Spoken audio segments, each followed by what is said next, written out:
Tim, and you're in my kitchen. In case you're new, and a number of you keep joining in every week, and I don't know where you're finding me, but friends are telling you about me. And every night at 6:30 we go live with a Facebook Live type thing. And besides doing classes here in my own kitchen, this morning I did 2 classes for Tampa NBC, which are shown. They were shown today, so you might have seen it around the country. It's a show called Daytime, and I do morning shows around the country, mostly on San Diego, CBS, but today we're going to be doing some from here. And before I keep going, I'd like to thank and welcome you to Neil. You'll get to see him tomorrow on Saturday. Tomorrow, we aren't having the show, like I said, and one of the frequent people that watch, Tim, he guessed it. He said, "What are you doing on Friday?" And so I kind of told him, and I'm going to Musso and Frank's, which is one of my favorite restaurants, and they were not open last week when it was my birthday, and I rarely tell people my birthday date, but in fact, Tim, he did something that one day, I was the pastry chef for Disney, as you know, and I'm in the kitchen, and I kind of didn't tell people it was my birthday, because I don't know why. It's like, big deal, it's another day. Well, he and 2 other people brought chocolate cakes with chocolate icing into the bakery as a gift. So, I don't know if Tim remembers making me a birthday cake probably 20 years ago. No, 30 years ago now, I'd say. Wow. Oh, wow. I was very young. So anyway, Tim's a great guy, and he does photography a lot when I am on the road, and he'll be out there taking pictures, book signings. Tim, do you want a job? No, he does not want a job. Anyway, so Musso and Frank's, we're going there, and I've talked about, in fact, we did the fettuccine from my Hollywood book, and Musso and Frank's turned 100 years old last year, and we were there for the big party, and they're reopening on Friday night with all the precautions, and so we're going to be there for opening night to sponsor them. And in fact, I have new cufflinks that are their logo, so I could work there maybe, but I don't like to work. I just like doing this. So tonight we've got fair foods, and since there isn't any fairs going to happen, we're going to bring my book, the fair book, to you with some recipes. We're going to do a pizza dough and make mini pizzas, barbecue chicken pizza, and then we're also going to do a shrimp dish. And we've got to make the dough first. And you can buy the dough at Trader Joe's in little plastic bags. And I've tried that stuff, and it works okay. But mine's very simple to do if you are okay with using some yeast. What you do first, let me get some warm water. I want 120 degrees water, and sometimes it takes a minute for my water to, and I do have my thermometer, but only a 1/4 cup, so let me see where we're at. You don't want it above 120. If it's lower, it takes a little longer, and if it's higher, you kill the yeast. So, and I suggest everybody has a thermometer like this, because what I do is I use it a lot. I use it when I put it into chicken to make sure it's the correct temperature. It's digital. I also have one that you can program to like 120, and a wire comes out of the oven and it tells you, it starts beeping when it's hit the temperature. So we've got that. We're going to make like a little slurry first with some flour, the instant dry yeast, 1 tablespoon or 1 packet. You'll also see, oven's up to temperature. You'll see the 3 packets. That is 3 packets. That's not 1 packet. So just letting you know, because I've gotten people make things when I say 1 packet, they've used all 3. And then, remember Lucy? That's what happens. So you don't need all that. So we're just going to take a little bit of flour, some sugar, and the yeast, and the warm water at 120, and we're going to make that slurry, and we just kind of clean this up just like that. And we're going to let this sit with some plastic wrap for about 15 minutes. Let me make sure I don't have any lumps. Perfect.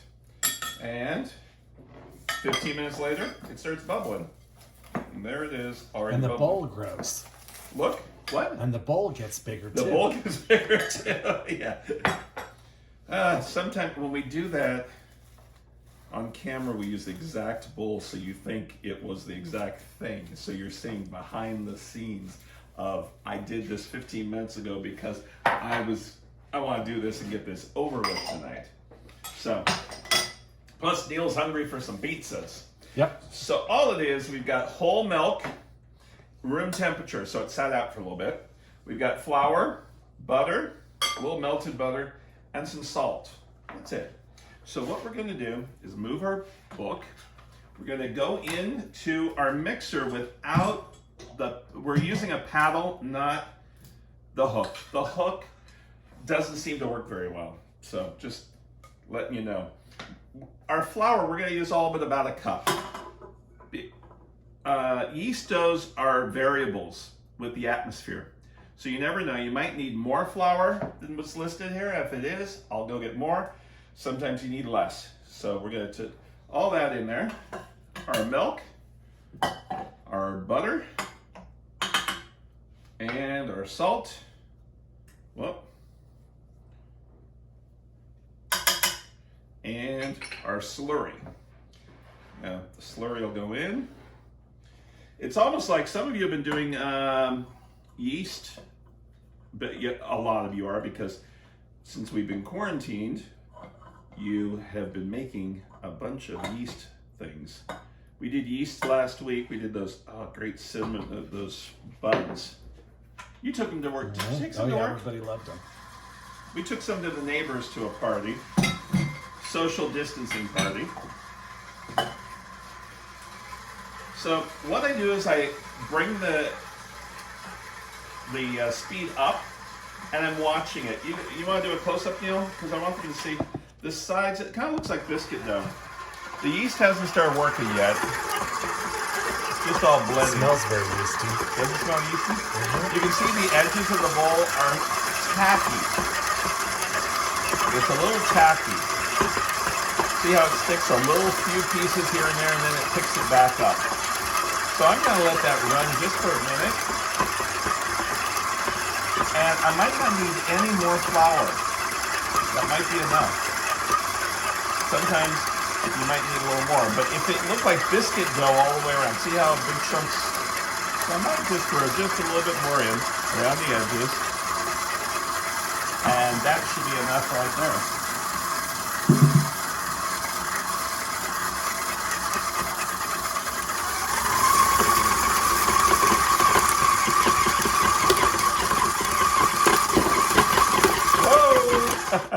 So there's our dough. About to take off. That's how easy it is. Now this is gonna make it's gonna make two small pizzas. And if all of you have my Hollywood book, you'll see a great restaurant in there that brought pizzas pretty much to California. There's some fighting. It's kind of like who made the first whatever. But the restaurant's still in operation, and it's in Hollywood. Let me put a little flour here. And see how it's a little tacky on your hands? So Michelli's is right down the street, across the street from Musa and Frank's. Still family-owned place. Frank Michelli. I could not get a recipe for the Hollywood book. And what was interesting is I wanted it in the storyline. And so I made a recipe up that came close. It's a cheese bread. And afterwards, Frank Michelli read his chapter, and he said, it's close enough. So I think he okayed that chapter. I didn't let people really read their chapters before I finished them. So what it was is Michelli's also, it was the first, the Beatles ate there before they played the Hollywood Bowl in the 60s, 65 I think it was, or 66. And then if you see the Lucy episode, there's an episode of her making pizza. She learned how to make it from there, and they filmed it on their La Cahuenga location. There's two Michelli's now. La Cahuenga had another one, or La Cienega, La something. We have all these Mexican names here in California. La Cahuenga, it looks like La Jolla for La Jolla. So anyway, we've got our dough right here, and it's about the same size as the one that you get at Trader Joe's. We're gonna let this sit, and you could do this ahead and do it this far and put it in the fridge, just in a plastic bag. We're gonna let that sit for a little bit while we put our shrimp stuff together. So we'll be right back. Our dough is rising, and while it's rising, we might as well make a little appetizer, which we're gonna make coconut crusted macadamia nut shrimp. And first, can you tell I'm a little picky on how I do my shrimps? All of them look the same. So I buy them already cooked because they aren't curled or anything, and they're all the same size. So here, Neil's gonna come up close because you're gonna take these 3 per one. So here's your skewer. You're gonna go right here, hold on, right here, hold on while you wiggle it in there. You don't want to rip the shrimp. So then you're gonna do another one. One, and you want to give yourself a little bit of room. Then thread the tail. May I ask a question? Sure. Does the skewer have to be soaked, or are these going to be... Are we barbecuing them? I don't know, are we? Oh, no. If we barbecue them, you have to soak the skewer. And you leave the tails on. Yeah. There you go. That's it. So we got that. Now the other thing is you want to make sure they're dry. And if they're wet at all, then you just want to make sure they're all dry. I dried those earlier. And we have flour, macadamia nuts, coconut, unsweetened. If you use the sweetened, these will brown too fast. So we're gonna use unsweetened coconut. And we're gonna mix that together, the macadamia nuts and the coconut. Now, if you have people coming over and you think macadamia nuts are a little too expensive, well then, you give them the one with only the coconut. I always say, you have parties, the holidays, and I say you have the A group and the B group. The A group are the people you really like, and the B group are some of the family you don't like. So the A group, you make really nice pastry and full cakes, and then the B group, it's leftovers the next day. So you can have 2 parties at one shot. Now we had a party 3 years ago this year, almost 100 people here, and it was the A group because I had so many people, and that table was packed with pastry and everything. Here is coconut milk. If you don't want to go with the coconut milk, you can go ahead and use whole milk, but the coconut milk adds a little bit of more flavor and dimension to it. So we've got coconut milk, flour, and our macadamia nut mixture. What we do first is we take through the flour, 1, 2, then we do it through the milk, 1, 2, then we do it through here. Make sure you get some on each.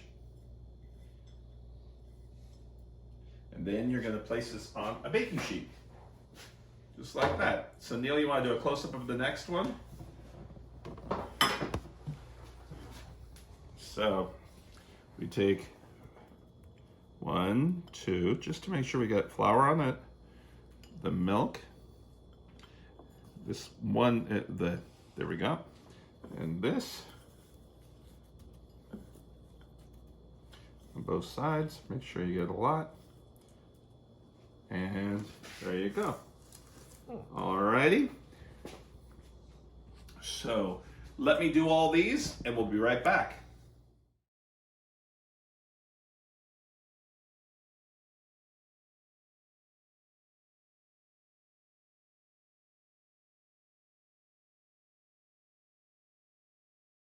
There they all are. You can do this ahead of time, this part, and put plastic wrap, throw them in the fridge, throw them in the oven for the 15 minutes it takes, because they're really already cooked. What we're only going to do is toast the coconut, really, and the macadamia nuts. So we'll be back to show you how we do, how they look. But before that, we're going to do the sauce that goes with it. We'll be right back. So before I do the sauce here, 15 minutes, and there is our yeast mixture that I made to start the dough. The dough is almost ready to go, but we're going to do the sauce real quick, then we'll do the dough. So the sauce is very simple. It's honey, mustard, red pepper flakes, because it kind of gives it a little look, and a little bit of hot sauce. You can use any kind you want. And there's my little serving bowl, which might be a little too small, but we have our honey. And then we're going to do our mustard in there. Red pepper flakes. And a few squirts of the hot sauce. What it does is, hot sauce just adds a little bit of kick to it, even though those flakes are in there. We'll blend this together. And stir, stir, stir. Maybe I'll put it in that larger bowl for now. Now, when you make this, people will think, ooh, it's so gourmet. Can I have the recipe? Don't give it to them. Tell them it's an old family recipe. So there is our sauce that we will drizzle on top of our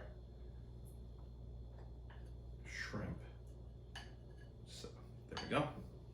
So we will be back to do our pizzas. Okay, our dough's ready to go. I just got a little bit of cornmeal. I'm only going to need one tray because it's going to be 2 small pizzas. You could use it for 1 large pizza. But out at the fair, they normally do just like individual pizzas. And look at that dough, isn't that perfect? So what we do, press it down, and you're going to free form it. You don't have to use a rolling pin. You should use a little flour or some cornmeal.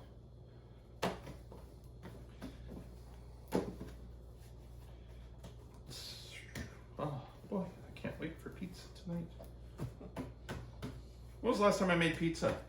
You're trying to think. Yeah. You made that pizza loaf, that 10-pound loaf. Oh, last night? Mm-hmm. The pizza loaf? That was kind of pizza. Yeah. The 10-pound buns. If you didn't see that show, that was yesterday. And if you didn't see it, you can watch it on YouTube. So I'm not using a rolling pin. I'm just pulling it with the tips of my fingers and then bringing it up and out. A little bit more flour. Don't want too much flour, but that's about how they're little. And if you like it thin crust, you can roll it out thinner. And if you have a pizza stone, if you want really crunchy, these are going to be a little bit more on the doughy side. If you don't have a pizza stone, but you still want it crunchy, you can bake these on the barbecue too. It works well. So there's our dough, and now we're going to put our toppings on it. I have a question. Yes, Neil. Wouldn't the pizza dough fall through the little rack? No. Doesn't? You're going to use a peel or a large spatula, and the grating's this way, and you put it on, and you barbecue pizza all the time. Oh. We don't have a barbecue, that's why. I would have assumed it sagged through. No, it stays pretty good. Okay. Now, Neil likes mushrooms on his. Like I said, we have barbecue. Now, we don't use tomato sauce on this. We use barbecue sauce. We have chicken that's already cooked, because this only stays in the oven for a short time. And then we have cheese. Now, with this, you can do pepperoni. You can do anything, but it's normally barbecue chicken. And what you'd want is, when you go around, you want to do a close-up. You don't want about a 1/4 inch around the edge. So I'm going to do this first. Some barbecue sauce. Don't go too heavy on the barbecue sauce because it gets a little strong. Now, like I said, a 1/4 inch. You're going to go like this. That's about as far as you want to go with the barbecue sauce around the edge. And you can see it's rising as I'm working with it. It's alive. And then, almost like the apple tart that I did a few months ago on camera. Sometimes I'll pull it in if I want to make a little ridge. Make it kind of circular. Like a pizza pie. Like a pizza pie. Just in a little bit. Just so it's... the dough is really working nice. Just like that. That one's going to be mine.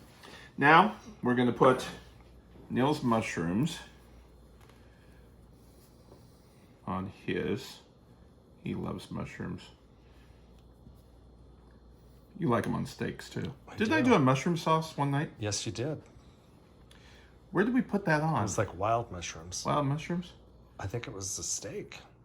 We did something in class here too. I thought it was a steak, but I don't remember. But anyway, cheese is always last because it melts and goes all the way into the crevices. so I'm not getting chicken. Yeah, I'll put a few pieces. There you go. That's all. You can't laugh because the camera goes up and down. Mm-hmm. You should see Neil at those pizza places. When you go Pizza Rev and Pizza Piology, it's so funny. I go before Neil because all I do is sauce, cheese, and meatballs. Neil does every vegetable imaginable, and they lose money on your pizzas. Do you think? I know they do. They changed the pricing because of you. I think they only let you have like 4 things now, something like that. So anyway, there's our cheese. Oh well. And mozzarella is the best for pizzas because it kind of gives you that nice. Okay. So our shrimp is in the oven right now. So we're gonna, when that comes out, we'll put these in, and then we'll show you both of them at the end with our sauce. We'll be back. So our shrimps came out of the oven, and there you go. Aren't those beautiful? And we have our sauce. We're gonna just drizzle some. Sometimes I'll let them put the sauce on themselves, but a little drizzle, and there's our shrimp. We'll be right back when the pizzas come out. Our pizzas are done, and they are so good. And like I said, they're the thick crust. If you like thin, roll it out and do 1 per pan and make a square pizza. It's really good. So, Neil, go ahead and do a close-up of the pizza so they can see, and I will do a cut. This one's, which one's Neil's? Mine Mushroom, has the right here. mushroom. Mm-hmm. Mushroom.